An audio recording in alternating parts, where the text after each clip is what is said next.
नमस्कार दोस्तों, मैं विष्णु शर्मा आपका स्वागत करता हूं आपकी इस हिस्ट्री की क्लास में। अब तक हमने हिस्ट्री में सिंधु घाटी सभ्यता के नगर पढ़ लिए थे, जिनमें हमने हड़प्पा, मोहनजोदाड़ो, सुतकांगेडोर, चन्हुदड़ो और कालीबंगा को पढ़ लिया था। आज हम उसके आगे पढ़ेंगे। हम इंट्रोडक्शन में ज़्यादा टाइम बर्बाद नहीं करेंगे, हम क्लास पे ही फोकस करेंगे, क्योंकि वैसे भी हमारी 15 से 20 मिनट की क्लास होती है। उसमें भी अगर हम बात कर लेंगे तो पढ़ेंगे क्या। हम सही पढ़ रहे हैं, सही दिशा में जा रहे हैं। आपको नोट्स चाहिए थे तो नोट्स के लिए मैंने आपको पीछे प्रोवाइड करवा दिए हैं। नोट्स आपको लास्ट में क्लास में जब मैं रिवाइज कराऊं तो आपको उनको उतार लेना है, लिख लेना है, नोट्स बना लेने हैं। और अगर उस टाइम पे नहीं बना पाते तो आपको स्क्रीनशॉट ले लेना है, मैं साइड में हो जाऊंगा, और नोट्स बना लेने हैं। नोट्स खुद के बनाने हैं, ना कि दूसरों को कॉपी करना है। किसी दूसरी बुक्स में से देख लेना, अगर कोई कमी रहे, हो सके तो कमी नहीं रहेगी, क्योंकि मैं पूरा पढ़ा रहा हूँ। जो भी अगर आपको लगे कोई कमी है तो दूसरी बुक में से देख के नोट्स अपडेट करते रहना टाइम टू टाइम। नोट्स में आप नीचे जगह छोड़ देना, जो भी मैं पढ़ाऊँ उसके नीचे थोड़ी सी लाइन छोड़ देना, जो अगर कोई अपडेट हो उसमें तो आप करते रहिएगा। तो अब हम अपनी क्लास को स्टार्ट करते हैं। तो चलिए अब हम अपनी क्लास को स्टार्ट करते हैं। जो नेक्स्ट साइट है उसको पढ़ते हैं। नेक्स्ट साइट है जो इम्पोर्टेंट है, इसको याद रखना होगा, एग्जाम में बहुत बार आ चुकी है। तो नेक्स्ट साइट हमारी कौन सी है? लोथल। लोथल की स्थिति की बात करें तो सैटेलाइट से आपको ये दिख रहा होगा कि ग्लोब से हम पहुंच गए लोथल में। लोथल स्थित कहाँ है? गुजरात में स्थित है, भोगवा नदी के किनारे। कौन सी नदी है? भोगवा नदी, याद रखनी है। भोगवा नदी के किनारे स्थित है क्या? लोथल। भोगवा है जो साबरमती की सहायक नदी है, साबरमती में जाके आगे मिल जाती है, और साबरमती मिल जाती है अपने अरब सागर में। तो भोगवा नदी के किनारे स्थित है क्या? लोथल। लोथल की खोज किसने की? लोथल की खोज की थी 1957 में रंगनाथ राव ने। याद रखना है नाम आपको। 1957 में लोथल की खोज की थी या उत्खनन किया था।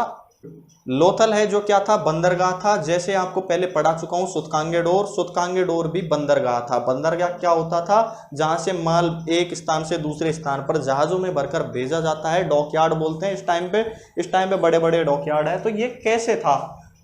क्योंकि इसकी अवस्थिति समुद्र के पास थी, सागर के पास थी। समुद्र के पास होने के कारण जो एक ये भोगवा नदी आ गई वहां से, और वो आ गई साबरमती नदी, दोनों आके मिल गई, और फिर ये मिल गई अपने अरब सागर में। यहाँ पर जहाज आते थे, इनसे माल उतारा जाता था, माल उतार कर भेजा जाता था। कहाँ भेजा जाता था? मेसोपोटामिया सभ्यता में, ईरान में। क्योंकि यहाँ पर और मिला क्या है जिससे सबूत मिले हैं? मेसोपोटामिया की सभ्यता की बेलनाकार मोहर मिली है यहाँ पर। कहाँ पर? लोथल में। ये भी आपको याद रखना है।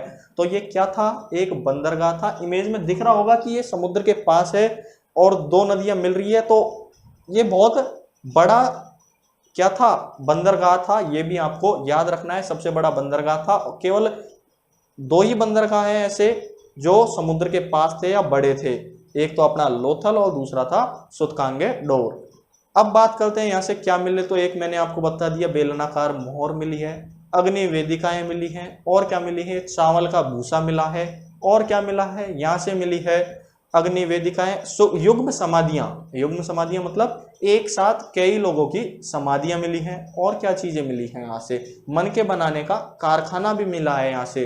मन के बनाने का कारखाना वो चन्हुदड़ो में मिला था, वैसे ही यहीं पर भी मन के बनाने का कारखाना मिला है। और क्या चीजें मिली हैं यहाँ से? और यहाँ से मम्मी के साक्ष्य भी मिले हैं। किसके? मम्मी के। मम्मी आप जानते हो कि किसी शव को या मुर्दे के शव को क्या किया जाता है?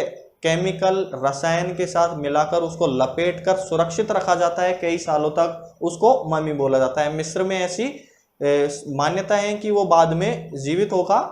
तो ऐसे मिस्र की सभ्यताओं से भी शायद इसके कनेक्शन थे, इससे ये पता चलता है। और क्या चीजें मिली है या इसकी विशेषता क्या है?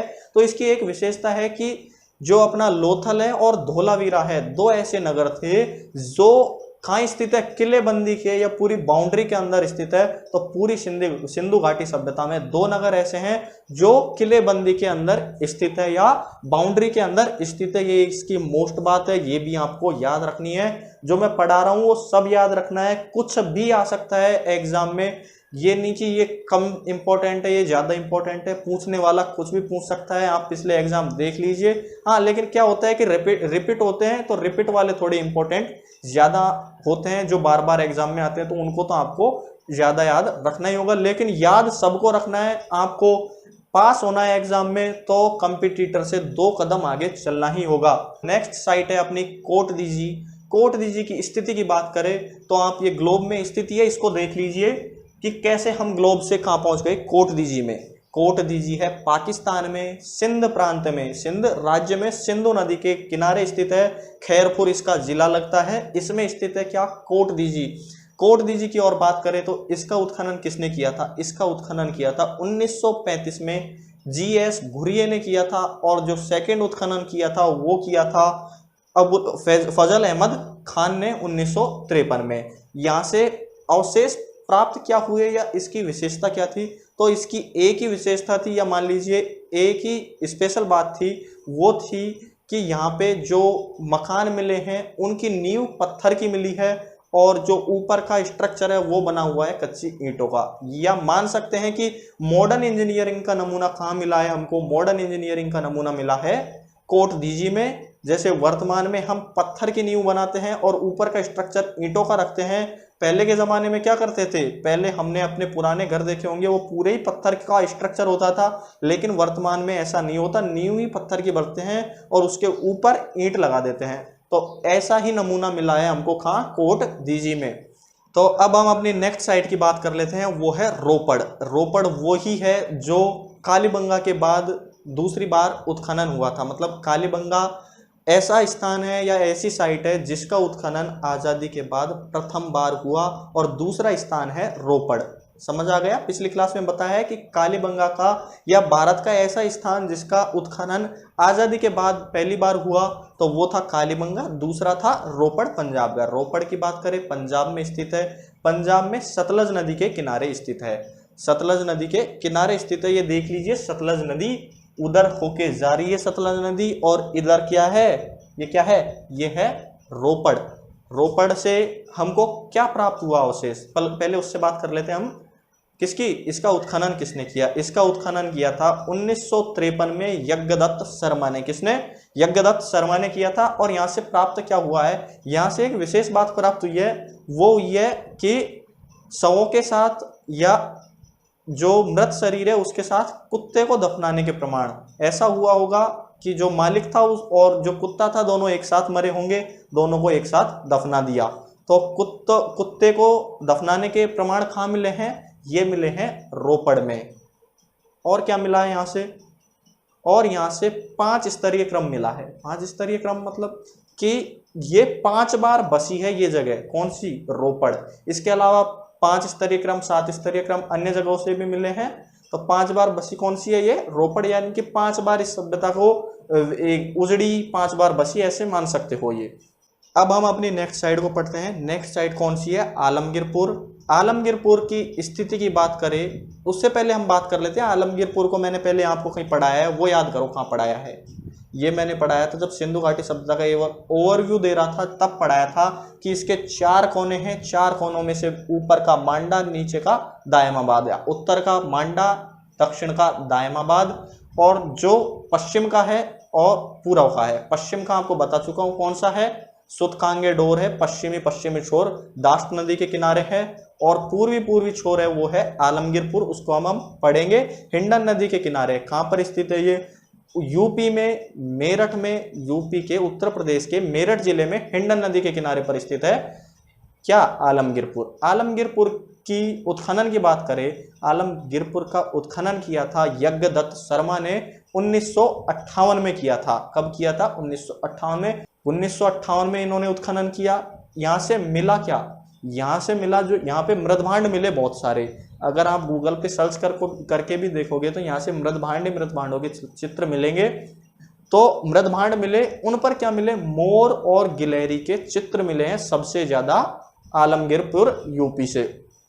हो गए आपके क्लियर, केवल यही विशेषता थी इसकी, और ज्यादा नहीं है, और भी होगी तो आपको अपडेट करा दिया जाएगा। नेक्स्ट हमारी साइट की बात करें तो नेक्स्ट साइट है सुरकोटड़ा। सुरकोटड़ा की स्थिति की बात कर लेते हैं पहले। ये स्थित है गुजरात में, गुजरात के कच्छ में स्थित है।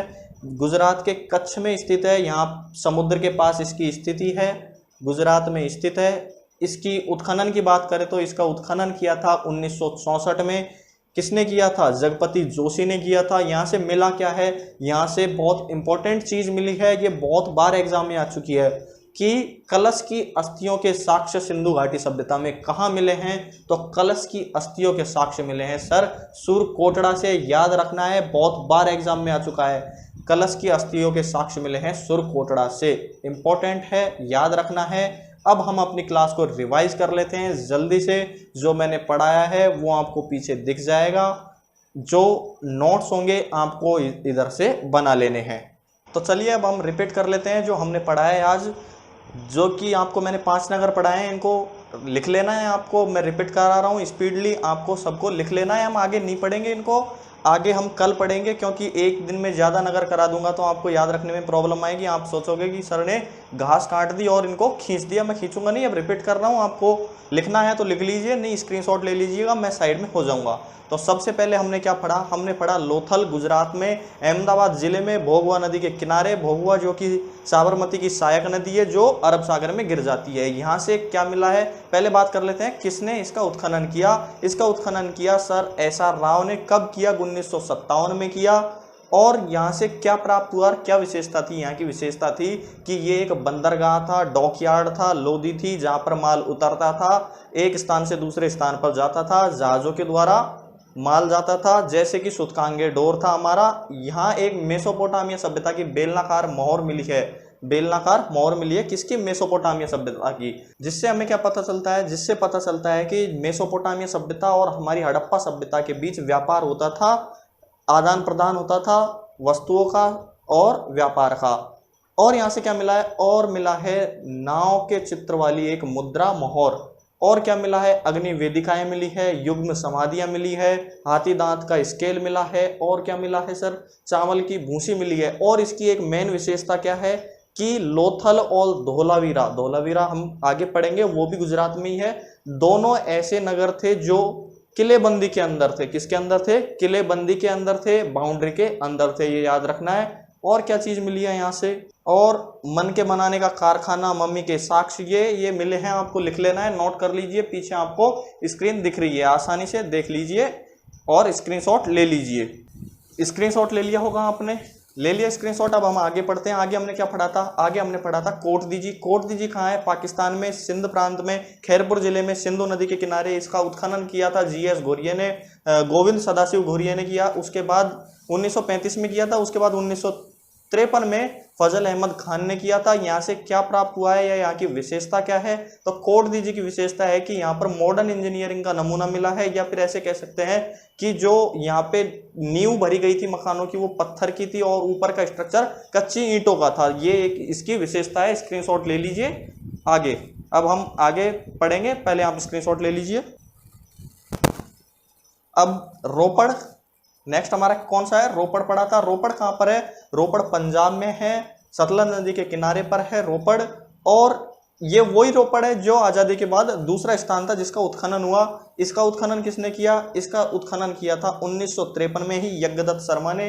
यहाँ से क्या साक्ष्य प्राप्त हुए? मानव के साथ कुत्ते दफनाने का साक्ष्य मिला है यहाँ से। और क्या विशेषता है यहाँ की? यहाँ पर 5 स्तरीय क्रम मिला है सभ्यता का। स्क्रीनशॉट ले लीजिए, नेक्स्ट पढ़ेंगे। उसके बाद हम नेक्स्ट है हमारा आलमगीरपुर। आलमगीरपुर है यूपी में, यूपी में हिंडन नदी के किनारे। आलमगीरपुर पहले भी बताया है कहाँ पर, ये पूर्वी शोर है हड़प्पा का, सबसे पूर्वी साइट है जो आपको फर्स्ट क्लास में बता दी थी। इसका उत्खनन किसने किया? इसका उत्खनन किया था यज्ञदत्त शर्मा ने 1958 में। यज्ञदत्त शर्मा एक बार पहले भी उत्खनन कर चुके हैं, कौन से? रोपड़ में। और यज्ञदत्त शर्मा ने यहाँ पर भी किया है। यहाँ से मिला क्या है हमको? यहाँ से मिला है जो यहाँ पे मृदभांड मिले हैं, पोट्री मिली है या बर्तन मिले हैं, मिट्टी के बर्तन मिले हैं। उनसे हमको क्या प्राप्त हुआ है? उनसे मिला है हमको मोर व गिलहरी के चित्र मिले हैं। अगर आप आलमगीरपुर जाते हो तो यहाँ पर ज्यादातर मृदभांड मिलेंगे, सबसे ज्यादा मृदभांड यहीं मिले हैं। स्क्रीनशॉट ले लीजिए। उसके बाद हम नेक्स्ट सुरकोटड़ा पढ़ेंगे। ले लिया होगा स्क्रीनशॉट। नेक्स्ट हम पढ़ रहे हैं सुरकोटड़ा। सुरकोटड़ा कहाँ पर स्थित है? सुरकोटड़ा स्थित है गुजरात में, भुज में स्थित है, कच्छ के रण में स्थित है। क्या? सुरकोटड़ा। उत्खनन की बात करें तो 1964 में जगपति जोशी ने किया था। जगपति जोशी ने जब उत्खनन किया तो यहाँ से प्राप्त क्या हुआ? यहाँ से प्राप्त हुई घोड़े की अस्थियां, ये इंपॉर्टेंट है प्रश्न, आपको पहले भी बता चुका हूं, इंपॉर्टेंट क्वेश्चन है, याद रखना है कि घोड़े की अस्थियों के प्रमाण कहां से मिले हैं, सुरकोटड़ा से मिले हैं। सुरकोटड़ा गुजरात में स्थित है। आशा करता हूं जो पढ़ाया वो समझ आया होगा। आपको इतना याद रखना ही पड़ेगा, मेहनत करनी होगी, तभी सफलता मिलेगी। प्रतियोगी से 2 कदम आगे चलो, तब आप सफल हो पाओगे, नहीं तो भेड़ चाल तो सभी चलते हैं। अगर आप वीडियो को लास्ट तक देख रहे हैं तो लाइक कीजिए, शेयर कीजिए, कमेंट कीजिए, ज़्यादा से ज़्यादा इसको शेयर कीजिए। और अभी तक आपने चैनल को सब्सक्राइब नहीं किया तो चैनल को सब्सक्राइब करिए। और हाँ, बेल आइकन ज़रूर दबाइएगा, जिससे हमारे नोटिफिकेशन सबसे पहले आप तक पहुँचे, आप हम तक पहुँचे। धन्यवाद।